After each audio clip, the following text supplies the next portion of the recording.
A powerful mystical prayer for all. Eighth talk. From mystical prayer to mystical contemplation. 5 phases of mystical contemplation. In the name of the Father, and of the Son, and of the Holy Spirit. Amen. Dear ones, in our 7th talk, we have seen that the ultimate goal of our spiritual pilgrimage and the God given destiny of humankind is New Jerusalem. I have already explained the theme of New Jerusalem in our 7th talk. The new heaven and new earth of the New Jerusalem motif demand from us a life of union with God. Only through a life of union with God and divinization of humankind and the entire cosmos, we can reach our God given destiny of New Jerusalem. In order to practice the way of life needed for a life of union with God and for the progress of our pilgrimage, we propose a holistic, mystical, contemplative, and missiological approach for our biblical studies and ongoing faith formation programs. We have 7 objectives behind our mystical contemplative approach. 1. To promote a life of mystical contemplative union, a life of union with the triune God and with one another, so as to unite all in triune God and to fulfill the divine plan of salvation. Second, to cultivate a passionate love for God and an intimate personal relation with Him. 3.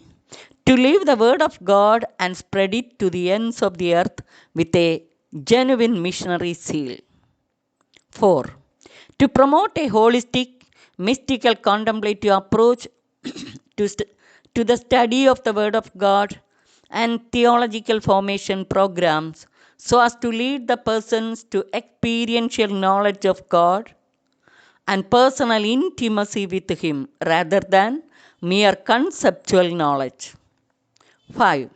To promote divinization of mankind and the entire cosmos so as to enjoy the kingdom of God here on earth. 6. Fulfillment of Lord's promise of new heaven and new earth. 7. To prepare for the great jubilee of the passion, death, and resurrection of our Lord Jesus Christ and for His glorious second coming. There are various phases involved in our journey towards union with God or in our pilgrimage to New Jerusalem. The 10 levels of prayer in our spiritual journey, which we spoke in the first and second talks, have been divided into 5 phases of our pilgrimage. The first phase of our pilgrimage is a preparatory phase for initiating ourselves into the path of mystical prayer and contemplation. During this phase, we have to prepare ourselves to begin our pilgrimage and to have our preparations for a takeoff from the initial stage of our faith life or prayer life through Sneha Dhyana and mystical prayer. The second phase is the stage of takeoff in prayer life through prayer of simple look and pondering of the Word of God and mysteries of faith. The third phase is the stage of mystical contemplation and mystical awakening. The fourth phase is the stage of prayer of the quiet and mystical union. And fifth phase, stage of transforming union and bridal union with Lord Jesus Christ. Now let us see the details of the first phase, how to initiate ourselves to the path of mystical prayer and contemplation through the practice of Sneha Dhyana and mystical prayer. As mentioned earlier, Sneha Dhyana is not just meditation. It combines prayerful reflection of the Word of God in consultation with the indwelling Lord, affective prayer or loving dialogue in personal intimacy with the Lord, and listening to Him and to the inspirations and guidance of the Holy Spirit. Mystical prayer is the result of spontaneous outcome of Sneha Dhyana. The practice of Sneha Dhyana and mystical prayer involves 5 steps. First step is remote preparation by remaining in the presence and closeness of God, by living according to the guidance of the Spirit in loving conversation with Lord, and by asking the help of the Holy Spirit and our Lord Jesus to help us to prepare well for the dhyana and to progress in it.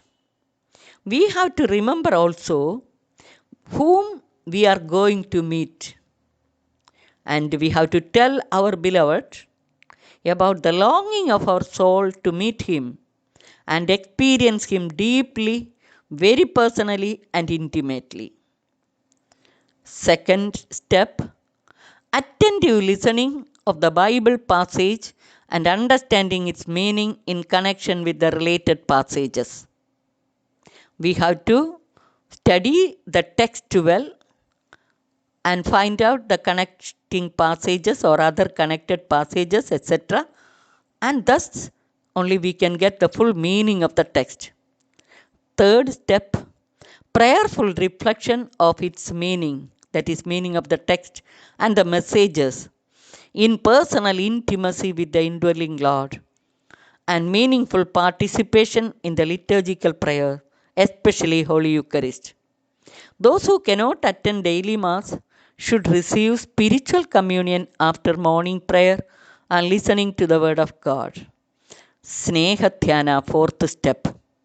The reflection of the Word of God will purify us through the work of the Holy Spirit, and it may evoke within us genuine love and affection to the Lord, and we may experience the presence of God or His abiding presence with us, His closeness, and His inseparable relation with us. Sit before the Lord and experience His presence. Then a spontaneous loving dialogue with the Lord will come from within ourselves. Depends on our love relation with the Lord. If our mind is not ready and we are away from the Lord or we are distracted, we don't feel that love and affection. Sometimes, even if there is no such problem of distraction, we don't feel like talking to the Lord, or we may not be able to speak to Him.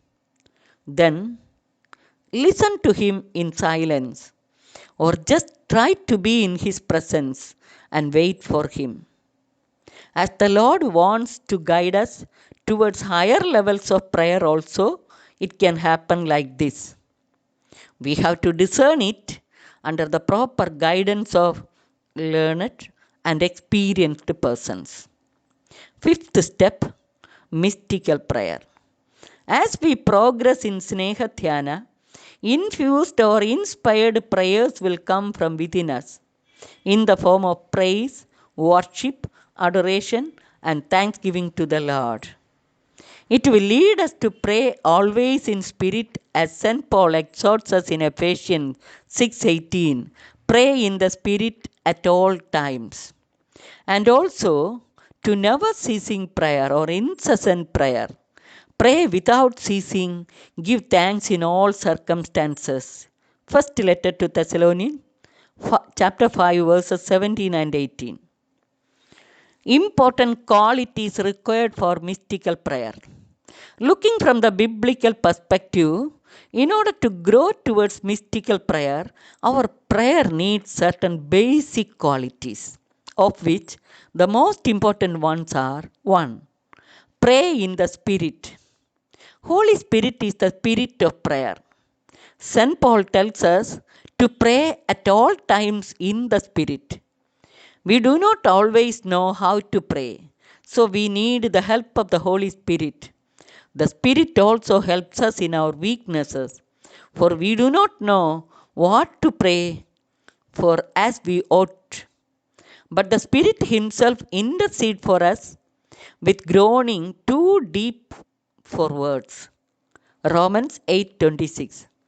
Genuine prayer will always be prayer in the Spirit. This is the case with both vocal prayer and mental prayer. Mental prayer or contemplation infused by the Holy Spirit, otherwise called infused or mystical contemplation. What I meant is not a subjective emotional prayer or experience, but inspiration coming deep from within through pondering over the Word of God and mysteries of faith. Second quality required for our prayer is be persistent in prayer.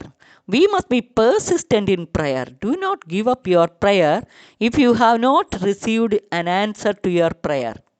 In Luke 18:1 to 8, we have the parable of the widow and unjust judge, which Jesus told to his disciples in order to instruct them about the need to remain consistent in prayer. Jesus is telling us through this parable, listen to what the unjust judge says. And will not God grant justice to his chosen ones who cry to him day and night? Will he delay long in helping them? I tell you, he will quickly grant justice to them. Luke 18, 6 and 7. The closing words of Jesus, and yet when the Son of Man comes, will he find faith on earth? Verse 8 tells us to be persistent in faith and prayer, even unto the coming of our Lord in glory. What should be the purpose of our prayer? For what purpose his chosen ones will cry out to him day and night? For what purpose his chosen ones will cry out to him day and night? Can it be for our personal glory and material or temporary needs? No, it cannot be. We can get answer for it from the words of Jesus in his Sermon on the Mount and from the petitions of prayer he taught us. Jesus tells us to seek his kingdom and justice first, and all the rest will be provided for us. Third quality required for our prayer is humble yourself and pray with a pure and contrite heart. A pure, humble, and contrite heart the Lord will not despise. The sacrifice acceptable to God is broken spirit, a broken and contrite heart. O God, you will not despise. Psalm 51:17. One of the best biblical parables about prayer is that of the Pharisee and tax collector in this context, who come before the Lord to pray in Luke 18, verse 9 to 14. The Pharisee was proud and boastful, while the tax collector was humble and with a contrite heart. He asked for God's mercy. God hears the prayer of a humble. If we humble ourselves in the sight of God, he will lift us up. As Mary, the mother of God, tells us, he has scattered the proud in the thought of their hearts. He has brought down the powerful from their throne and lifted up the lowly. Luke 1:51 to 54. Humility and purity of heart are two of the important conditions for progress in our prayer life, and they are the characteristics of mystical prayer. We have to approach the Lord with a pure heart. Sanctify yourself, for tomorrow the Lord will do wonders among you. Joshua 3:5. The fourth quality, pray according to the will of God. Definitely, our prayer must be in conformity to the will of God. Conformity to the will of God is one of the best qualities needed for prayer, and that only leads us to a mystical path. Fifth point, fifth quality of prayer, pray with confidence and trust in the Lord. Genuine faith is another condition for mystical prayer. The Lord promises us that he will respond to our prayer if we have faith. And whatever you ask in prayer, you will receive if you have faith. Matthew 21:22. Letter to the Hebrews says, without faith it is impossible to please him. And also, In book of Joshua we see Joshua spoke to the Lord, and with full trust and confidence in the Lord he said in the sight of Israel, sun, stand still at Gibeon, and moon in the valley of Ayalon. And the sun stood still and the moon stopped. Joshua 10 verses 12 and 13. Just like Joshua, we should pray with confidence without fear. These are the qualities required for progressing in mystical prayer. Let us keep these points in mind, reflect over it and ponder over it, and try to practice it so that we may be able to grow easily from the initial level of prayer to higher levels. We will come to the details of the second phase in our next talk. Glory be to the Father, and to the Son, and to the Holy Spirit.